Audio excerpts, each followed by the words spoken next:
तो आज हम लोग जो है section 5 of the transfer of property act पढ़ेंगे। तो सेक्शन 5 जो है वो प्रॉपर्टी के ट्रांसफर के बारे में बात करती है, प्रॉपर्टी के ट्रांसफर के बारे में बात कर रही है। Transfer of the property is defined under the section 5। मैंने आपको पहले भी बताया था कि प्रॉपर्टी टर्म को ट्रांसफर ऑफ प्रॉपर्टी एक्ट में कहीं भी डिफाइन नहीं किया गया है। यहां सिर्फ ट्रांसफर को डिफाइन किया गया है under section 5 of the transfer of property act. Section 5 जो है ये इंटर वाइवस ट्रांसफर के बारे में बात करती है। Inter vivos transfer. Inter vivos transfer means the transfer between two living persons. यहां पे जो ट्रांसफर हो रहा है दो जीवित व्यक्तियों के बीच में होता है। मैंने आपसे बताया था कि ट्रांसफर ऑफ प्रॉपर्टी एक्ट जो है वो एग्जॉस्टिव लॉ नहीं है। प्रॉपर्टी का जो ट्रांसफर होता है वो दो तरीके से किया जाता है। एक तो through the operation of law होता है, दूसरा जो है by the act of parties होता है। By the act of parties होता है। तो यहां पे ट्रांसफर ऑफ प्रॉपर्टी एक्ट जो है by the act of parties है। यहां पे आप देख लीजिए, पहला through the operation of law and through the by the act of parties. तो एक्ट ऑफ पार्टीज में यहां पे पार्टीज के द्वारा कुछ एक्ट किया जा रहा है। टीपीए जो है वो इसको डील करती है, लेकिन through the operation of law जो हो रहा है, through the operation of law, यानी प्रॉपर्टी के ट्रांसफर के लिए अदर लॉज भी हैं आपके, जो ऑपरेशन हो रहा है, उनका ट्रांसफर हो रहा है लॉ के थ्रू। पहला कौन सा है आपका? इंसॉल्वेंसी एक्ट के अंतर्गत। इंसॉल्वेंसी एक्ट के अंतर्गत यदि प्रॉपर्टी का ट्रांसफर हो रहा है, इंसॉल्वेंसी एक्ट। दूसरा इंडियन सक्सेशन एक्ट के अंतर्गत यदि प्रॉपर्टी का ट्रांसफर हो रहा है, इंडियन सक्सेशन, ये through the operation of law होता है। एक पार्टी की डेथ हो गई है, through the succession property devolve कर जाएगी। तीसरा by the court order, court के ऑर्डर के थ्रू प्रॉपर्टी का ट्रांसफर हो जाता है। और नेक्स्ट जो है फोरफीचर ऑफ द प्रॉपर्टी है। किसी प्रॉपर्टी को फोरफीट कर लिया जा रहा है through the operation of law. ये एग्जांपल्स है। ट्रांसफर ऑफ प्रॉपर्टी एक्ट यदि through the act of the parties नहीं है तो वो इंडियन सक्सेशन एक्ट के अंतर्गत जाएगा। और थ्रू एक्ट किया हुआ है तो यदि टेस्टामेंट्री ट्रांसफर है तो ये भी आपका वसीयत हो जाएगा। लेकिन मैं आपको क्या बताया था कि ट्रांसफर ऑफ प्रॉपर्टी एक्ट बहुत सीमित है। इसके अलावा जो आपके इंश्योरेंस पॉलिसीज हैं, इंश्योरेंस पॉलिसी, और कौन है आपका दूसरा जो प्लेज है, और कौन है आपका third pledge, insurance policies and government promissory note. इनके लिए अलग लॉज हैं जो प्रॉपर्टी के ट्रांसफर्स को डील करते हैं। हमारा जो कंसर्न है, जो हमको पढ़ना है, अभी हम क्या पढ़ रहे हैं? Section 5 of the transfer of property act. तो ये जो एक्ट के अंतर्गत प्रॉपर्टी का ट्रांसफर हो रहा है वो कैसे किया जा रहा है? वो through the act of parties किया जा रहा है। और through the act of parties में ये जो ट्रांसफर है वो ट्रांसफर कैसा है आपका? Inter vivos transfer. किनके किनके बीच में हो रहा है? इंटर वाइवस का मतलब यहां पे लिविंग पर्संस के बीच में प्रॉपर्टी का ट्रांसफर किया जा रहा है। यहां पे ये जो प्रॉपर्टी को ट्रांसफर कर रहा है वो ट्रांसफरर, और जिसके फेवर में प्रॉपर्टी का ट्रांसफर किया जा रहा है वो आपका ट्रांसफर ही हुआ।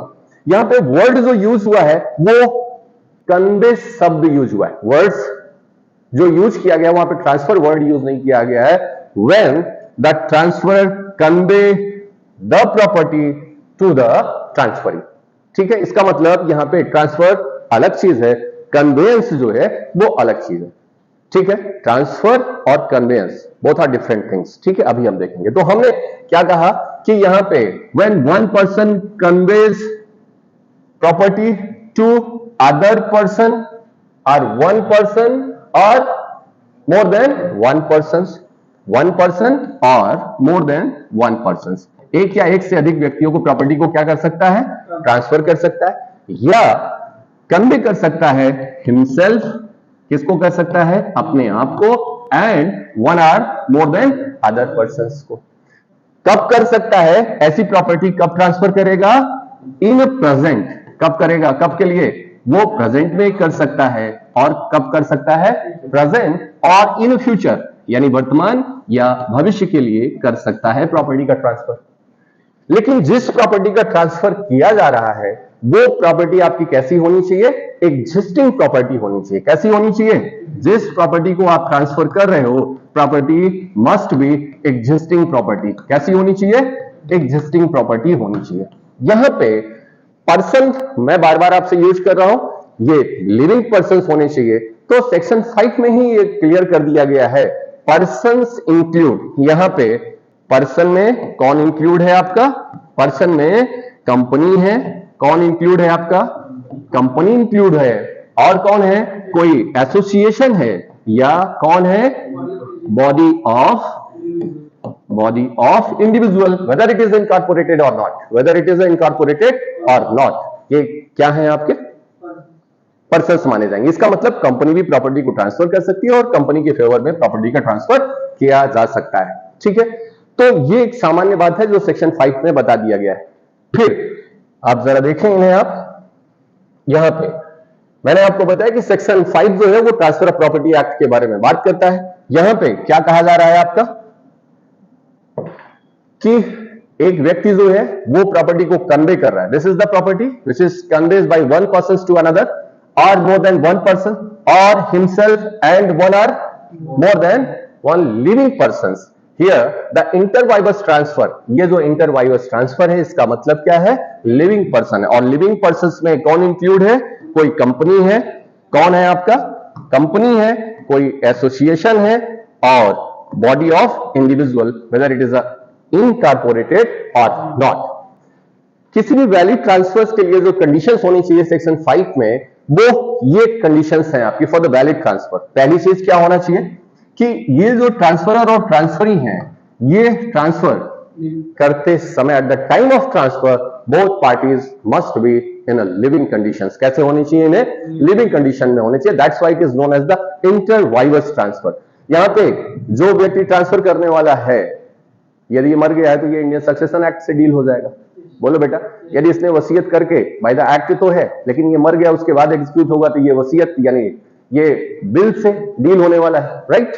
अच्छा, लेकिन ट्रांसफर ऑफ प्रॉपर्टी एक्ट का सेक्शन जो 13 है वो इसी का एक्सेप्शंस बताती है। वहां पे लिखा हुआ है कि transfer of property for the favour of unborn childs, यानी कोई भी प्रॉपर्टी किसी अनबॉर्न चाइल्ड्स के फेवर के लिए ट्रांसफर की जा सकती है बाय क्रिएटिंग अ ट्रस्ट और by creating a limited interest in intermediary. ठीक है, लेकिन यहां पे इंटरमीडिएटरी का मतलब क्या है, एक मध्यवर्ती में हित का सृजन किया जा सकता है। क्योंकि सेक्शन 13 जब हम लोग पढ़ेंगे तो बताएंगे आपको कि प्रॉपर्टी कभी वैक्यूम में नहीं रह सकती। यानी आपने प्रॉपर्टी को ट्रांसफर करा है, अनबॉर्न चाइल्ड्स के फेवर के लिए करा है और अभी इसका एग्जिस्टेंस भी नहीं आया है, तो ऐसी स्थिति में एक मध्यवर्ती को आप प्रॉपर्टी ट्रांसफर कर दो और जब इसका एग्जिस्टेंस आएगा, जब ये जीवित पैदा होगा, तो वो प्रॉपर्टी उसमें मूव कर जाएगी। यही है आपका। दूसरा, प्रॉपर्टी कैसी होनी चाहिए, एग्जिस्टिंग होनी चाहिए, यानी फ्यूचर प्रॉपर्टी को ट्रांसफर नहीं किया जा सकता है। प्रॉपर्टी एग्जिस्टिंग होनी चाहिए।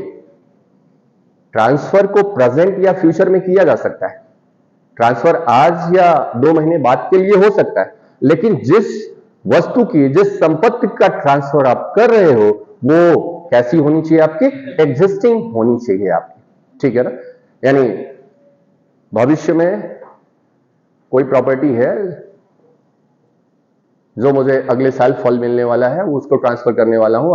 अगले साल जो है हमारे यहां जो खेत में आलू पैदा होने वाली है उसको ट्रांसफर करेंगे। ये फ्यूचर प्रॉपर्टीज है, जिसका एग्जिस्टेंस नहीं है उसे ट्रांसफर नहीं किया जा सकता है अंडर दिस एक्ट। और तो प्रॉपर्टी एग्जिस्टिंग होनी चाहिए। और थर्ड मैंने आपको बात बताया कि ये प्रॉपर्टी का ट्रांसफर प्रेजेंट हो सकता है और फ्यूचर के लिए हो सकता है। और तीसरा, जिस प्रॉपर्टी को आप ट्रांसफर कर रहे हो वो ट्रांसफरेबल होनी चाहिए। Property must be transferable. और ट्रांसफर ऑफ प्रॉपर्टी एक्ट के अंडर सेक्शन 6 में ये बता दिया गया है टीपीए में कि वो कौन सी प्रॉपर्टी है जिन्हें ट्रांसफर नहीं किया जा सकता है। वो कौन सी प्रॉपर्टी जिन्हें ट्रांसफर नहीं किया जा सकता है, इसे भी देख लें 1 मिनट के लिए। ये कौन सी प्रॉपर्टी है जिन्हें ट्रांसफर नहीं किया जा सकता है, तो वो प्रॉपर्टियां जो ट्रांसफरेबल नहीं है ये अंडर सेक्शन 6 में बता दिया गया है। 6A से लेकर के I तक का प्रोविजन किया गया है। इसमें 10 क्लॉज बताए गए हैं। ये प्रॉपर्टियां जिन्हें क्या नहीं किया जा सकता है, ट्रांसफर नहीं किया जा सकता है। इनके अलावा यदि कोई प्रॉपर्टी है तो उसे ट्रांसफर किया जा सकता है। तो प्रॉपर्टी मस्ट बी ट्रांसफरेबल, लेकिन उसे अंडर सेक्शन 6 के परव्यू में नहीं आना है। पहली चीज क्या बताया गया है, सेक्शन ए में बता दिया गया है mayor possibility can not be transferred. Mayor possibility, मात्र संभावना को ट्रांसफर नहीं किया जा सकता। ये प्रॉपर्टी जो है मुझे अपने फादर से मिलने वाली है, for the apparent successionis can not be transferred. ये प्रॉपर्टी मुझे किससे मिलेगी, मेरे एंसेस्टर से मिलेगी, मेरे फादर से मिलेगी। No no, you can not transfer. क्यों? क्योंकि ये मात्र संभावना है, मिल भी सकती है और नहीं भी मिल सकती है। हो सकता है उन्हें कोई ऐसी अर्जेंसी आ जाए कि वो अपनी प्रॉपर्टी को क्या कर दे, सारी की सारी सेल आउट कर दे, गिफ्ट कर दे, जो भी करना है। तो mere possibility can not be transfer. दूसरा, right of re entry, right of re entry can not be transferred. Lease के कॉन्सेप्ट में जब हम पढ़ेंगे तो वहां पे बताए हैं कि जब आप लीज देते हो किसी को तो लेसी के ऊपर एक कंडीशन इंपोज कर देते हो कि यदि कंडीशन को ब्रीच करेगा तो ऐसी स्थिति में आप अपनी प्रॉपर्टी में री इंटर कर जाओगे। तो ये जो राइट है लेसी, इस राइट को आपके सिवाय किसी दूसरे को ट्रांसफर नहीं कर सकता है। That is the right to re entry. Easementary right, section 8 जब आप पढ़ते हो तो वहां पे लीगल इंसिडेंट के बारे में बात किया गया है। ईजमेंट्री राइट जो होता है ये आपकी प्रिंसिपल प्रॉपर्टी के साथ होता है। It is a legal incident of the property. ये प्रॉपर्टी के साथ साथ मूव करता है, यानी ईजमेंट्री राइट जो है ये अकेले नहीं हो सकता है। तो मात्र सुखाधिकार को आप ट्रांसफर नहीं कर सकते हो। लिमिटेड इंटरेस्ट जो सीमित हित दिया गया है उसे भी ट्रांसफर नहीं किया जा सकता है। फ्यूचर मेंटेनेंस, यानी फ्यूचर में मिलने वाला जो आपका भरण पोषण है, can not be transfer and this provision is incited by the amendment in 1929 में इसे क्या किया गया, जोड़ा गया। फ्यूचर मेंटेनेंस, ध्यान रखिए, ड्यूज मेंटेनेंस है जो बकाया हो चुका है उसे आप क्या कर सकते हो, ट्रांसफर कर सकते हो। लेकिन जो फ्यूचर में आने वाला है, मैंने आपसे बताया था ये राइट जो है वो कैसा राइट है, आपका इंडिविजुअल राइट है। हो सकता है कल आप रहे या ना रहे, मर जाएं आप, तो फिर मेंटेनेंस का क्या, बोलो भाई। तो ऐसी प्रॉपर्टी का ट्रांसफर नहीं किया जा सकता जो फ्यूचर में आने वाली है। Right to sue, right to sue, वाद लाने का अधिकार जो है वो भी ट्रांसफर नहीं किया जा सकता है। ठीक है, हम लोग सेक्शन और भी जो है 6 को और भी एलाबोरेटिव फॉर्म में पढ़ेंगे। और यफ में क्या बताया गया, पब्लिक पोस्ट। पब्लिक पोस्ट जो है ये पब्लिक पॉलिसी के अगेंस्ट है कि पब्लिक पोस्ट को आप अचीव करके ट्रांसफर कर दें। It is given only on the basis of your skill, your competence. ये आपके बेसिस, आपकी कॉम्पिटेंसी पर, आपके नॉलेज के, आपकी पर्सनालिटी पर दिया गया। आप जज बन जाए और आप कह दें कि ठीक है भैया मैं तो ये पोस्ट जो है वो क्या करने वाला हूं, ट्रांसफर करने वाला हूं छोटा भाई को अपने, और मैं ऐसी स्थिति में जाने वाला हूं यूपीएससी की तैयारी करने। No, you can not transfer because you have got the your post on the basis of your capability. ठीक है ना, इसे आप ट्रांसफर नहीं कर सकते। और दूसरा, अलायंस का ट्रांसफर नहीं किया जा सकता है जो चीज नेचर के अगेंस्ट है। किसके अगेंस्ट दिया गया है, नेचर के अगेंस्ट है, उस प्रॉपर्टी को आप क्या नहीं कर सकते हो, ट्रांसफर नहीं कर सकते हो। और इंटरेस्ट, जिस इंटरेस्ट को आपको ट्रांसफर करने का राइट नहीं है उसे आप ट्रांसफर नहीं कर सकते। ठीक है, अच्छा, मैंने आपको बताया ये तो ट्रांसफर ऑफ प्रॉपर्टी एक्ट में। कुछ अदर लॉज में भी प्रॉपर्टीज को क्या कर दिया गया है, रोक दिया गया है कि जहां पे उन्हें ट्रांसफर नहीं किया जा सकता है। हिंदू लॉ के अंतर्गत कर्ता का जो पोस्ट होता है कैन नॉट बी ट्रांसफर्ड, ये कर्ता की पोस्ट को ट्रांसफर नहीं किया जा सकता है। मुस्लिम लॉ में जो मुतवल्ली का पद होता है, post of the mutawalli can not be transferred and the waqf property is also can not be transferred. CPC, ये आपका सिविल प्रोसीजर कोड जो है उसमें भी बताया है under section 60 the property which can not be attach can not be transferred.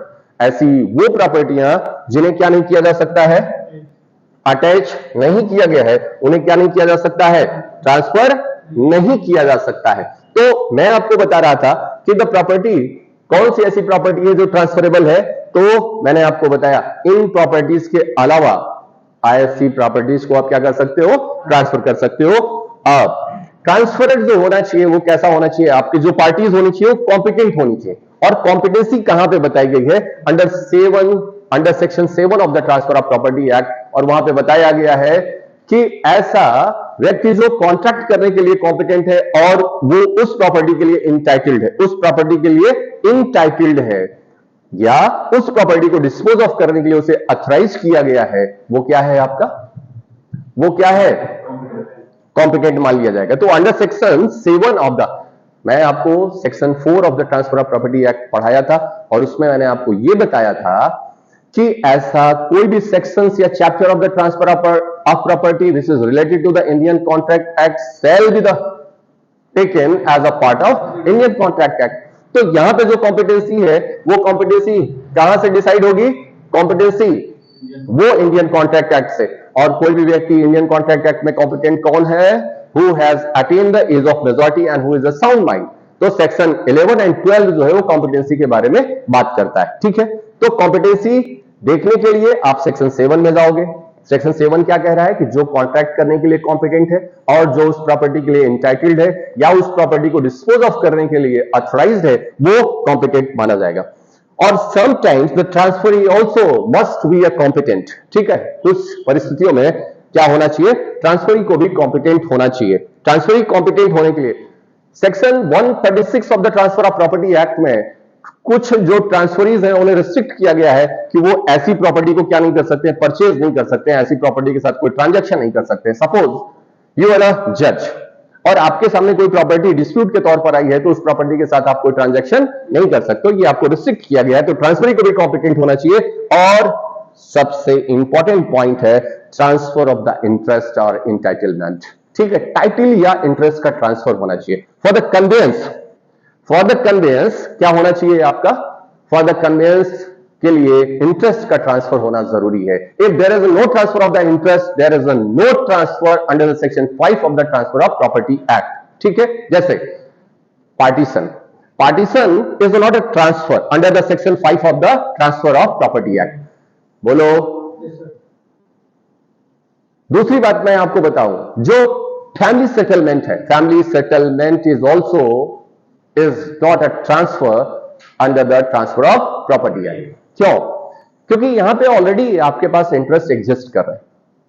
यहां पे सिर्फ इस बात को डिसाइड किया जा रहा है कि ये आपका है और ये आपका हो गया। There is no any new creation of the interest.